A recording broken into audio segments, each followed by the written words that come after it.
Kumusta mga kasaliksik? Magbalik tayo sa usapan ng Amazon River dahil meron na namang kakaibang mga natutuklasan dito ang mga tao na lalo pang nagbibigay ng takot para sa lugar na ito. Kaya mula sa isang dambuhalang salamander hanggang sa muling pagkabuhay ng Titanoboa ay pag-usapan natin ang pinaka-nakakatakot na nilalang na nabubuhay sa Amazon River. Kaya kung handa ka nang makilala sila ay simulan na natin. Number 10, dambuhalang salamander. Noong 2019, isang lalaki ang nagpunta sa isang ilog sa gitnang China upang kumuha lang sana ng mga litrato ng mga isda.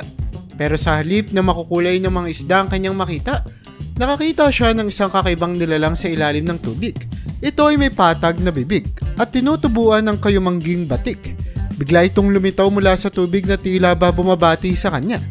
Nabighani siya sa kanyang nakita kaya naman agad niyang tinanong ang isang lokal na mangingisda na nasa malapit lamang.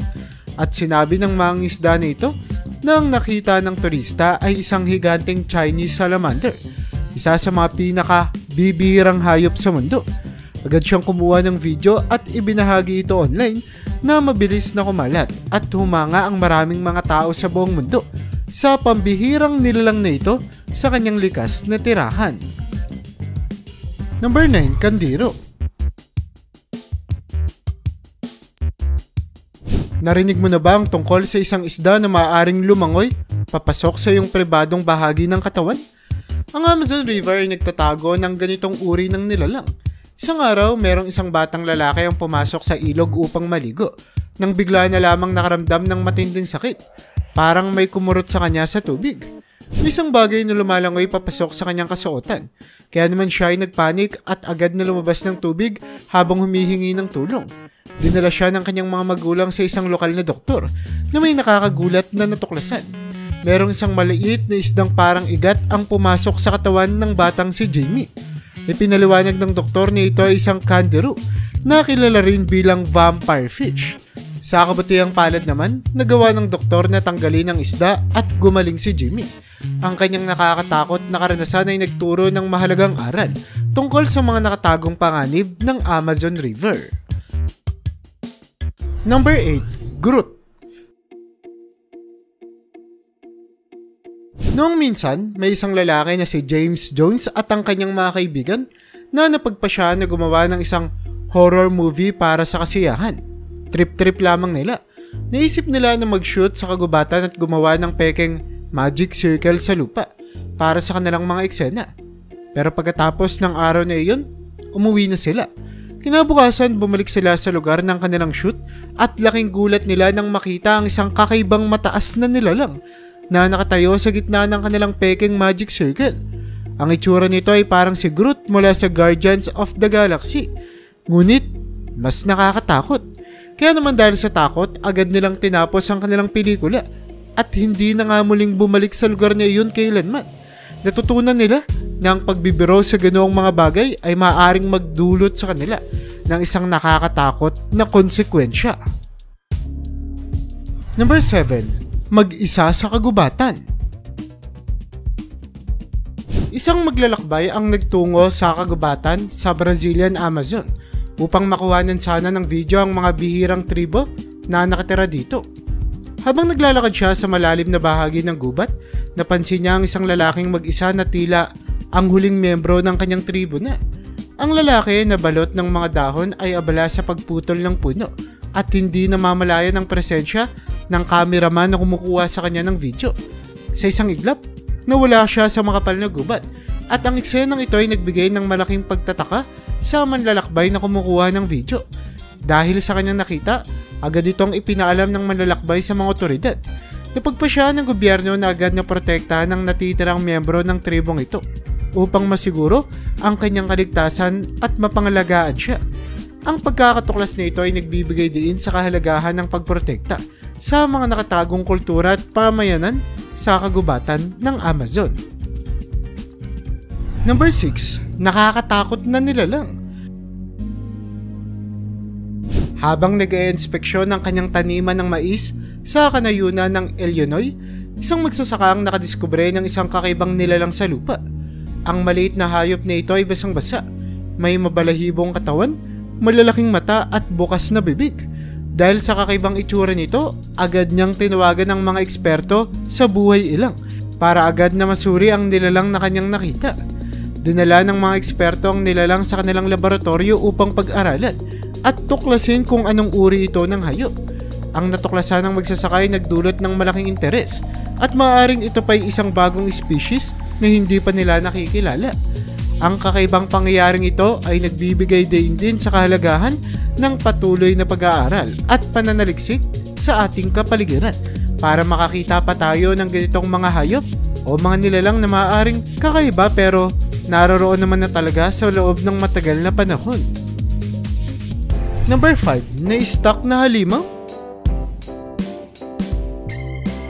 May isang lalaki na nagre-relax sa tabi ng ilog.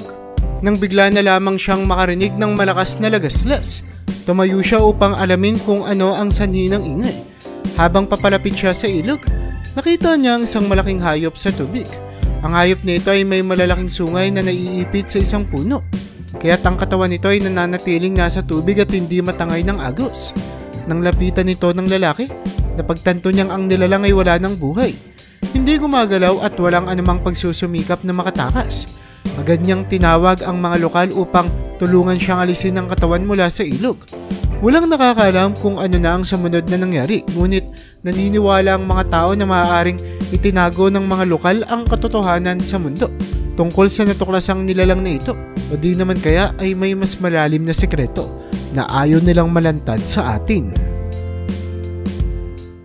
Number 4. Bulinggit na nilalang. Minsan, ang pinakakamanghamanghang mga pagkakatuklas ay nangyayari mismo sa sarili nating mga bakuran. Katulad na lamang nitong kwento ko. Isang araw habang nagtatanim ng mga bagong bulaklak ang isang batang lalaki sa kanilang hardin, may napansin siyang isang kakaibang maliit na nilalang sa isang dahon. Napakaliit nito. May mga tinik sa buong katawan at may magagandang disenyo na parang isang mini monster. Dahil sa kakaibang paggalaw nito, agad niyang tinawag ang kanyang kapatid upang ipakita ang kanyang natuklasan. Sinabi ng kanyang kapatid na ito ay isang sea mouse na karaniwang nakatira sa tubig. Kaya naman maingat nilang inilagay ang sea mouse sa isang garapon. Dinala ito sa malapit na sapa at pinalaya ito pabalik sa natural nitong tirahan. Hindi pa rin naman malinaw kung paano nga ba nakarating dito ang ganitong nilalang na sa dagat o lawa lamang natin makikita. Pero talaga namang isa ito sa mga karanasan na siguradong hindi malilimutan ng bata. Number 3. Misteryosong nilalang. Noong 2023, ilang mga hiker ang nagulat na nakakita sila ng isang kakaibang nilalang. Ang tanong ay, totoo kaya ito? Nang marinig ito ng mga eksperto sa wildlife, naging interesado sila at naglagay ng trail camera sa kagubatan sa gabi upang malaman kung ano ang kanilang matutuklasan. Kinabukasan, may nakita nga silang isang mabilis na tumatakbo sa harap ng camera.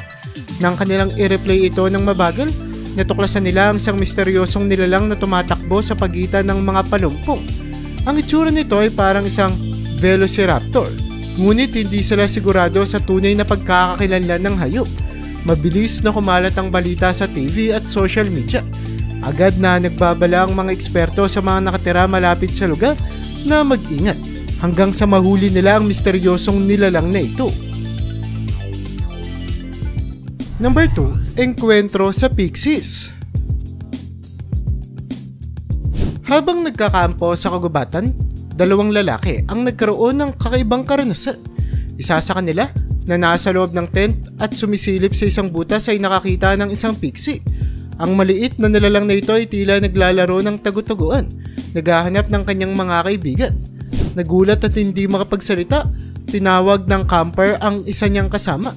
Hindi sila makapaniwala sa kanilang nakikita. Habang pinapanood nila, lumitaw ang isa pang pixie. Ang isa namang ito ay may hawak na maliit na pamalo at tumitingin-tingin sa paligid na parang kalalapag lamang nito sa ating mundo. Maraming beses pa nilang nakita ang mga pixie at naitala nila ito sa kamera. Ang kanilang pagkatuklas ay pinapahalagahan ng mga eksperto sa wildlife at ng mga manonood na nakakita ng kanilang video na maaaring may katunayan ng totoo ang mga pixies. nasa mga pelikula at mga libro lamang natin mababasa at mapapanood. Number 1. Titanoboa. Taong 2023, isang drone flyer ang naglalakbay sa makapal na rainforest sa Brazil upang kumuha ng magagandang aerial view ng isang tahimik na ilog. Habang ginagabayan niya ang kanyang drone sa ibabaw ng tubig, may napansin siyang kakaiba sa screen. Isang malaking nilalang nakahawig ng ahas ang nasa ilalim ng tubig. May mahaba at makinis na katawan na gumagalaw ng maayos sa malabong kalaliman. Agad niyang ibinahagi ang footage online na nagpasiklab ng matinding talakayan. May mga nagsasabing ito ay ang isang maalamat na river monster, habang ang iba naman ay nagmumungkahi na ito'y marahil ay ang prehistoric na Titanoboa.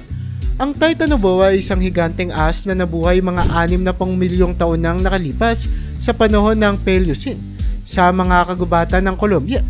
Ang mga fossil nito na natuklasan noong unang bahagi ng 2000s ay nagpapakita na ang ahas na ito ay maaaring umabot ng hanggang 47 talampakan ng haba at may timbang na mahigit 1,000 kilo. Ang mga Titanoboa ay mas malaki pa kaysa sa mga pinakamalaking ahas na nabubuhay ngayon. Dahil dito, tuwing may nagpupunta sa ilog na iyon, nagiging mas maingat sila sa tubig. Baka sakaling nariyan pa rin ang higanteng ahas, naghihintay lamang na atakihin o magpakita sa kanila.